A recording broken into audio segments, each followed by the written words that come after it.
আমি কোতোয়ালি থানার সামনে বসে আছি, কারণ আমি কোতোয়ালি থানাতে এসেছি কমপ্লেন করতে মমতা ব্যানার্জি। আপনারা জানেন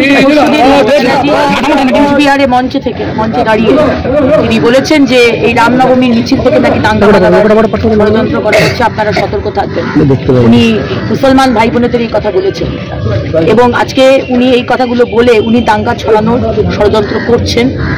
আজকে আমাদের সমাজে যে রয়েছে বা যে শান্তি রয়েছে সেটা উনি বিঘ্নিত করার চেষ্টা করছেন ওনার পার্সোনাল পলিটিক্যাল এজেন্ডার জন্য। সুতরাং ওনার এগেনস্টে স্টেপ নেওয়া হোক, সেই কারণে আমি কমপ্লেন করতে এসেছি। কিন্তু কোতোয়ালি থানা আমার কমপ্লেন নিচ্ছে না। আমি একজন বিধায়িকা, আমি ভারতীয় জনতা পার্টির লোকসভার প্রার্থী। আমার কমপ্লেন যদি না নেয় কোতোয়ালি থানা, তাহলে আপনারা বুঝতে পারছেন যে সাধারণ মানুষ, গরিব মানুষ, তারা যখন কমপ্লেন করতে আসে তাদেরকে তো দুচ্ছাই করে ভাগিয়ে দেওয়া হয়। তাই তার প্রতিবাদে আজকে আমরা রাস্তায় বসেছি। কমপ্লেন আমার নিতে হবে, তা না হলে আমরা রাস্তা থেকে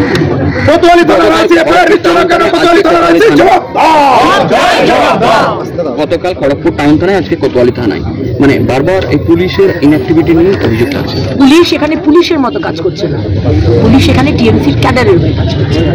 কালকেও যে খড়গপুর টাউন থানার ওখানে গেছিলাম, কারণ সেখানকার আইসি তিনি পলিটিক্যাল কাজ করছে, উনি টিএমসির ক্যাডারের মতো কাজ করছেন।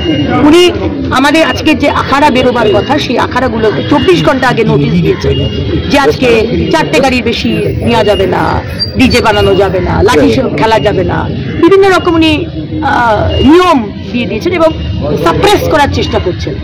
আমার প্রশ্ন যে যখন মুহররমের মিছিল হয় তখন কিন্তু এই বাধা বিপত্তিগুলো থাকে না।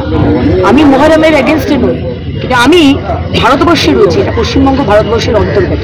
সেখানে হিন্দুদের জন্য এক নিয়ম থাকবে, তুমি ডিজে বাজাতে পারবে না, তুমি র্যালি করতে পারবে না, তুমি বোর্ড লাগাতে পারবে না।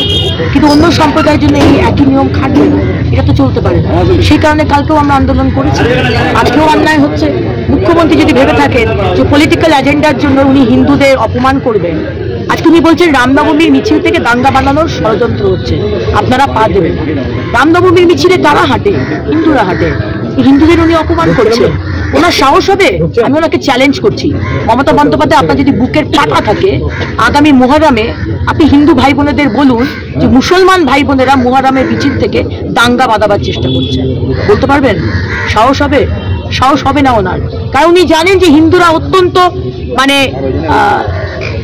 এত একদমই অ্যাগ্রেসিভ জাত নয়, এটা যা খুশি বললেই আমরা আর কি মেনে নেব, কিন্তু আর আমরা মানবো না।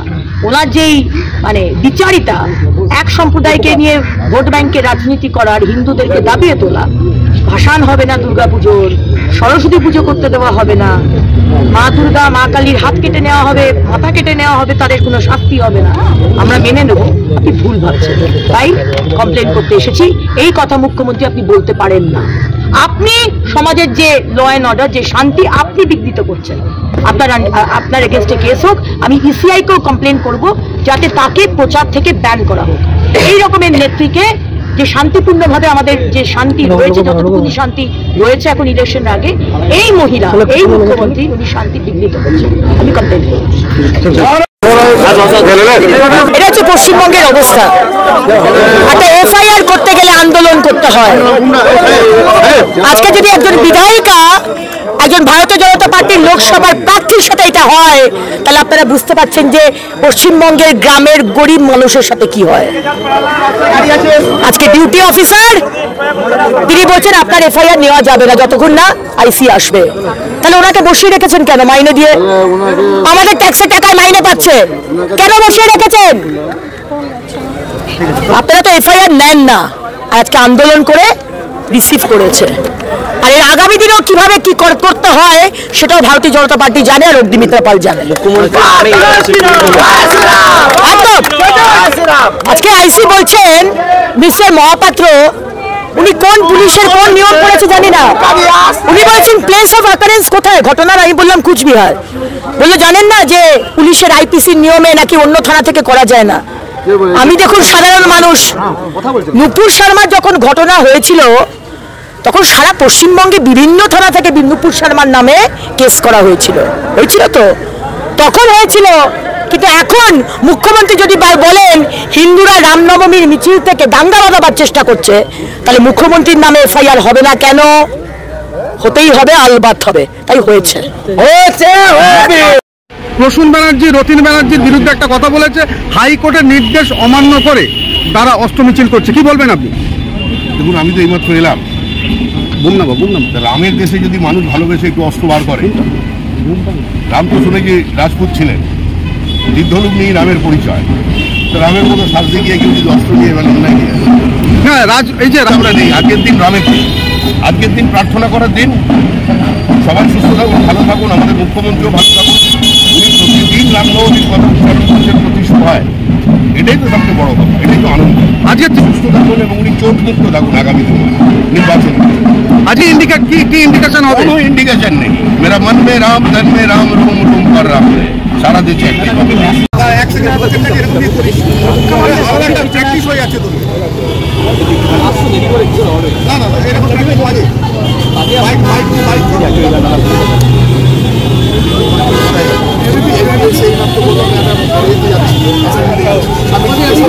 চলে গেছে দাঁড়িয়ে দাঁড়িয়ে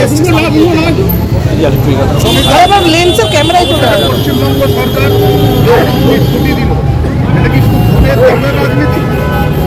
আমরা তো ভগবান রামচন্দ্রকে নিয়ে কোনো রাজনীতি করিনি। ভারতের আত্মপরিচয়, আত্মমর্যাদা, জাতীয় মর্যাদার প্রতি মর্যাদা, তার জন্মস্থানে গর্ভগৃহে তার মূর্তি প্রতিষ্ঠা হয়েছে। দেশে আক্রমণকারীর ক্ষতচিহ্নকে মুছে দেওয়া হয়েছে। এখন তৃণমূল কংগ্রেসের ফাইল তো কেউ ইচ্ছে না। তৃণমূল কংগ্রেস মাকালিকে ধরেছে, মাকালি বলছে অসম্ভব। তারপরে জগড়েছেন, দীঘার সমুদ্র তটে বসিয়ে দিয়েছেন, উনিও বলছেন সম্ভব। এখন শেষ পেয়েছে রামনবমী। মমতা বন্দ্যোপাধ্যায়ের রাজনীতি এখন রামনবমীর কথা বলবেন, আবার সন্ধ্যাবেলায় গিয়ে বলবেন জয় শ্রীরামটা খেলা যায়, তোমরা আল্লাহর নামে শান্তি চাও। এখন পুরো আর বাংলার দিদি নয়, সুরাবর্দির দিদি হয়ে গেছে। সে 40-এর আগে সুরাবর্দি যে ভাষায় বক্তৃতা করতেন বাংলায়, এই কলকাতায় দাঁড়িয়ে দুর্ভাগ্যজনক ভাবে মুখ্যমন্ত্রী আজকে সুরাবর্দির দিদি হয়ে গেছে। কিন্তু রামনবমী পালনের জন্য বলেছেন, রামনবমী পালনের কথা বলেছেন, কিন্তু দাঙ্গা হবে কি আশঙ্কাও করেছেন। এটা একটা পরিকল্পিত নাটক। মুখ্যমন্ত্রী রাম বিরোধী, তিনি রামের চরিত্র হনন করেছেন, রামকে নারী বিদ্বেষী বলেছেন, রামের থেকে মানুষকে বিচ্ছিন্ন হওয়ার আহ্বান জানিয়েছেন। তিনি বলেছেন জয় শ্রীরাম শব্দটা একটা গালাগাল, জয় শ্রীরাম যদি শোনো তাহলে তোমরা আল্লাহর নাম করে শান্তি চাও। যা বলবার উনি বলে দিয়েছেন। ওনার লক্ষ্য 27% লাভ করা। তৃণমূলের রাজনীতি বিভাজনের রাজনীতি। রামের দেশে রামের কথা চলবে না, কিন্তু বাবরের কথা চলবে, হবে না। এর আগে র্যাগিং করে একটা গরিব বাড়ির ছাত্রকে মেরে ফেলার পরে যুব মোর্চার প্রতিবাদে আমি গেছিলাম। আমাকে কিভাবে গাড়ির সামনে এসে মাওবাদী পরিচয় দিয়ে আক্রমণ করার চেষ্টা হয়েছিল আপনারা দেখেছেন, দেখিয়েছেন। স্বাভাবিকভাবে এই রাষ্ট্রবিরোধী, সংবিধান বিরোধী, ভারত বিরোধী টুকরে টুকরে গ্যাংকে মমতা ব্যানার্জির আশ্রয়ে প্রশ্রয়ে ওখানে পালিত করা হচ্ছে। আর এই কাজে মমতা ব্যানার্জির দোসর হচ্ছে সিপিএম, যাদের ঠাকুরদা, জ্যাঠা, দাদু সবাই চিনে থাকে।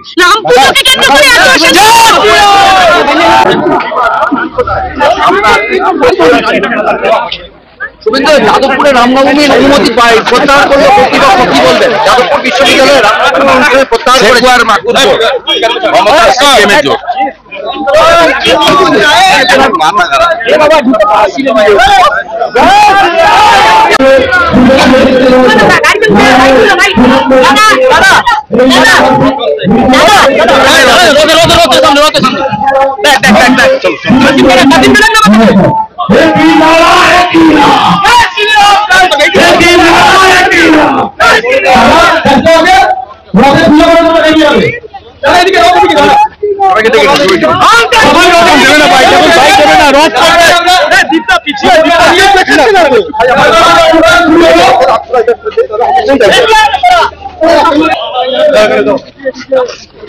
জয় শ্রীরাম।